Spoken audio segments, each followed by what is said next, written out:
자, 안녕하세요. 짱박사 경제학의 짱박사입니다. 우리 수험생 여러분, 반갑습니다. 시험에 이거 진짜 자주 나오죠? 맞아요. 바로 불완전 경쟁 생산 요소 시장입니다.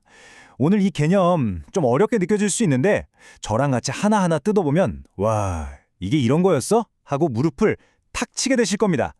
저만 믿고 따라오세요. 자, 그럼 오늘 우리가 어떤 순서로 이 시장을 탐험할지 한번 볼까요? 먼저 물건 파는 시장이 독점일 때 무슨 일이 생기는지 보고 그 다음엔 반대로 노동자를 사는 쪽이 독점일 때, 즉 수요 독점을 살펴볼 거예요.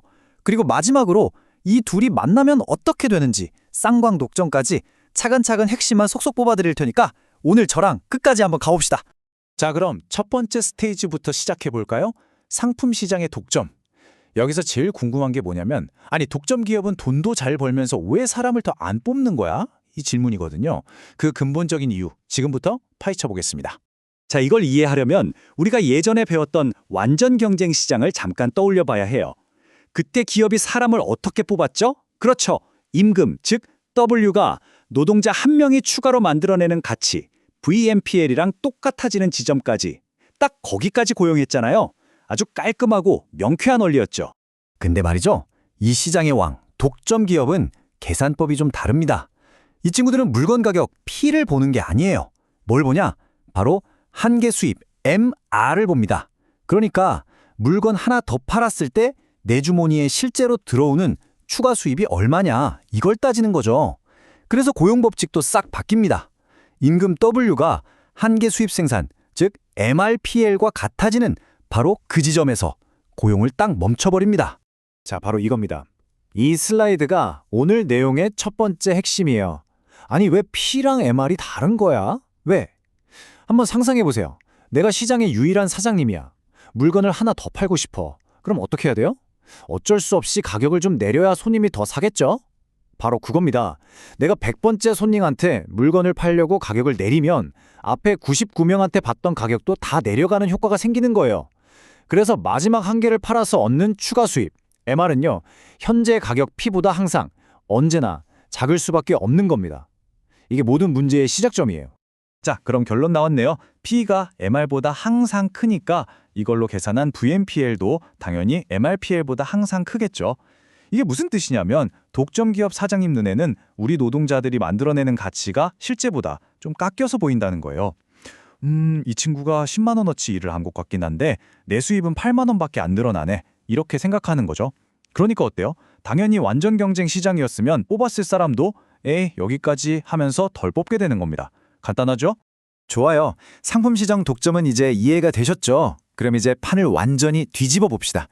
이번엔 물건 파는 시장은 괜찮은데 노동자를 사는, 즉 고용하는 시장 자체가 독점인 상황이에요. 구매자가 딱 한 명, 바로 이 수요 독점의 세계로 한번 들어가 보겠습니다.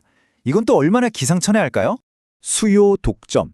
이름부터 딱 감이 오죠. 수요, 즉 사려는 사람이 독점이다. 노동시장에서 노동자를 사려는 사람이 누구예요? 기업이죠. 그러니까 기업이 딱 하나밖에 없는 시장을 말하는 겁니다. 제일 쉬운 예가 저기 외딴 시골 마을에 큰 공장이 딱 하나 있는 거예요. 그럼 마을 사람들은 일하고 싶으면 무조건 어디로 가야 돼요? 맞아요. 그 공장으로 가야 하는 거죠. 그럼 이런 수요 독점은 도대체 왜 생기는 걸까요? 크게 두 가지 이유를 들 수 있어요.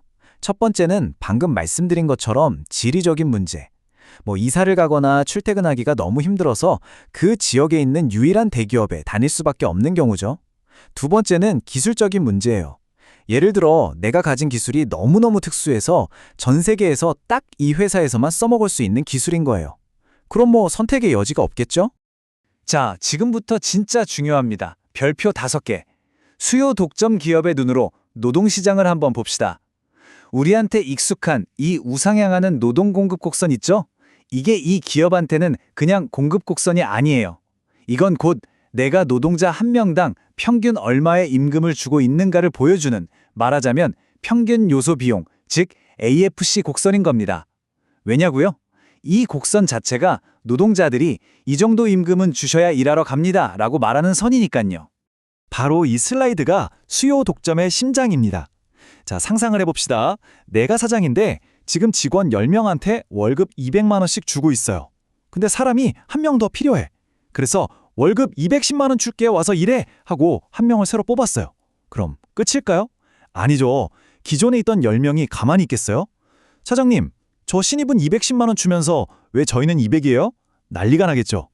결국 공평하게 하려면 기존 10명의 월급도 전부 210만 원으로 올려줘야 합니다. 바로 이것 때문에 마지막 한 명을 고용하는 데 드는 진짜 비용, 즉 한계 요소 비용 MFC는요. 그 사람 월급 210만 원에다가 기존 직원들 월급 인상분까지 더해져서 평균 임금보다 훨씬 더 커지는 겁니다. 그래서 그래프에서도 공급 곡선 S보다 항상 저렇게 가파르게 위에 그려지는 거예요. 이해되시죠? 자, 그럼 이제 이 엄청난 원리를 그래프 위에 그대로 옮겨보겠습니다. 여러분, 이 그래프는 시험에 그냥 나온다고 생각하시면 돼요. 그러니까 지금부터는 눈 크게 뜨시고 저랑 같이 점 하나하나 찍어가면서 따라오셔야 합니다. 자, 그래프를 볼 땐 항상 기준점부터 잡는 게 편해요. 만약에 이 시장이 수요 독점이 아니라 그냥 평범한 완전 경쟁 시장이었다면 어땠을까요? 간단하죠? 노동에 대한 수요 곡선 MRP랑 공급 곡선 S가 만나는 점, 바로 저 H점에서 균형이 깍 생겼을 겁니다. 그래서 고용량은 LC, 임금은 WC, 아주 이상적인 상태였겠죠. 하지만 우리의 수요 독점 사장님은 평범하지 않죠. 이분은 고용량을 결정할 때 저 평범한 공급 곡선 S는 쳐다보지도 않아요. 뭘 본다고요? 그렇죠. 아까 우리가 봤던 저 훨씬 더 가파르고 위에 있는 괴물 같은 곡선, 바로 한계 요소 비용 MFC 곡선을 보면서 결정을 내립니다. 자, 그럼 고용량을 어떻게 결정하는지 딱 2단계로 나눠서 볼게요. 첫 번째 단계, 모든 기업의 존재 이유죠. 이윤 극대화 지점을 찾는 겁니다. 기업 입장에서 추가 수입이 뭐였죠? MRP. 추가 비용은요? MSC. 바로 이 둘, MRP와 MSC가 만나는 점. 그래프에서 G점 보이시죠? 바로 저깁니다. 저 G점에서 수직으로 쭉 내리면 최적의 고용량인 L스타가 결정되는 겁니다. 자, 이제 두 번째 단계, 임금 결정입니다. 여기가 바로 여러분이 시험에서 제일 많이 낚이는 함정 구간입니다. 집중하세요. 자, 고용량 L스타를 결정한 사장님은 이제 무슨 생각을 할까요? 좋아, L스타만큼 뽑기로 했어. 근데 이 사람들을 데려오려면 최소한 월급을 얼마를 줘야 하지? 이 생각을 합니다. 그 답이 G점에 있을까요? 아니죠. 노동자들이 얼마를 받으면 일하러 오는지는 어떤 곡선이 알려주죠? 맞습니다. 노동 공급 곡선 S가 알려주죠. 그래서 L스타에서 위로 쭉 올라가서 노동 공급 곡선 S랑 만나는 점, 바로 저 F점에서 임금이 결정되는 겁니다. 그 높이가 바로 수요 독점 임금 W-W이 되는 거예요. 제발 G점에서 옆으로 선 그어서 임금 찾지 마세요. 아셨죠? 자, 이 표를 보시면 결과가 너무나도 명확하게 보이죠. 완전 경쟁 시장이랑 비교했을 때 이 무시무시한 수요 독점 시장은 어떻습니까? 맞아요. 완전 경쟁일 때보다 고용은 더 적게 L스타하고 임금은 더 낮게 W스타 줍니다. 그러니까 사회 전체적으로 보면 더 많은 사람이 더 높은 임금을 받고 일할 수 있었는데 이 수요 독점 기업 하나 때문에 일자리도 줄고 임금도 깎이는 이런 슬픈 결과가 나오는 거죠. 이게 바로 수요 독점의 문제가 되는 이유입니다. 자, 이제 오늘의 마지막 라운드입니다. 지금까지는 파는 놈이 왕이거나 사는 놈이 왕이었잖아요. 근데 만약에 파는 놈도 시장의 유일한 독점이고 사는 놈도 시장의 유일한 독점이라면 이 거인과 거인이 딱 만나면 과연 어떤 일이 벌어질까요? 이런 상을 우리가 쌍방 독점이라고 부릅니다. 말 그대로 양쪽, 쌍방이 모두 독점이라는 거죠. 예시를 보면 딱 이해가 돼요. 전 세계에 금을 캐는 회사가 딱 하나, 그리고 그 금을 받아서 제품으로 만들 수 있는 재련 회사도 딱 하나. 이 둘이 거래를 해야 하는 상황인 거죠. 이건 뭐 거의 힘겨루기 기싸움의 장이라고 보시면 됩니다. 파는 쪽, 즉 공급 독점자는 당연히 자기 이윤을 극대화하려고 MRP, 최대한 비싸게 팔고 싶어 하겠죠. 반대로 사는 쪽, 수요 독점자는 자기 이윤을 극대화하려고 MFC, MRP, 최대한 싸게 사고 싶을 거고요. 서로 원하는 가격이 다른데 둘 다 힘이 어마어마하잖아요? 그래서 경제학 이론으로는 균형 가격과 거래량은 정해져 있지 않다, 부정이다 라고 말합니다. 결국 뭐에 따라 결정될까요? 맞아요. 둘 중에 누가 더 협상을 잘하느냐, 누가 더 끝발이 세냐, 이 협상력에 따라서 결과가 달라지게 되는 거죠. 자, 이렇게 해서 오늘 불안정 경쟁 생산 요소 시장의 아주 중요한 개념들을 모두 살펴봤습니다. 어떠셨나요? 이제 마지막으로 오늘 배운 내용의 핵심만 딱딱 정리해드리고 우리 수험생 여러분들을 위한 응원의 메시지를 전하면서 마무리하도록 하겠습니다. 우리 수험생 여러분, 저도 알아요. 경제학 공부하다 보면 가끔 진짜 거대한 벽 앞에 선 것처럼 막막할 때가 있죠.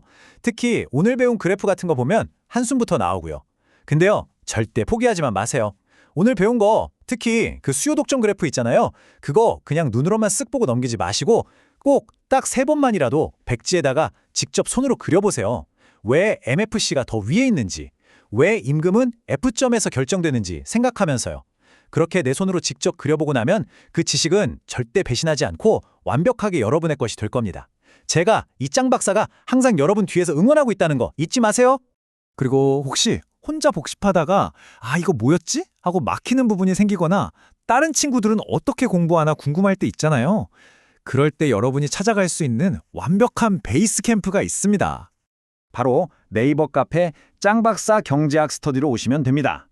여기 오시면요, 정말 좋은 학습 자료들도 많고 또 여러분의 어떤 질문이라도 시원하게 긁어줄 정말 유능하고 친절한 우리 조교님들이 항상 기다리고 있습니다. 그리고 물론 저 짱박사도 늘 거기서 여러분을 지켜보고 또 기다리고 있을 겁니다. 혼자 끙끙 앓지 말고 언제든지 찾아오세요. 자, 그럼 우리는 다음 시간에 더 재미있고 알찬 내용으로 다시 만나도록 하죠. 오늘 정말 고생 많으셨습니다.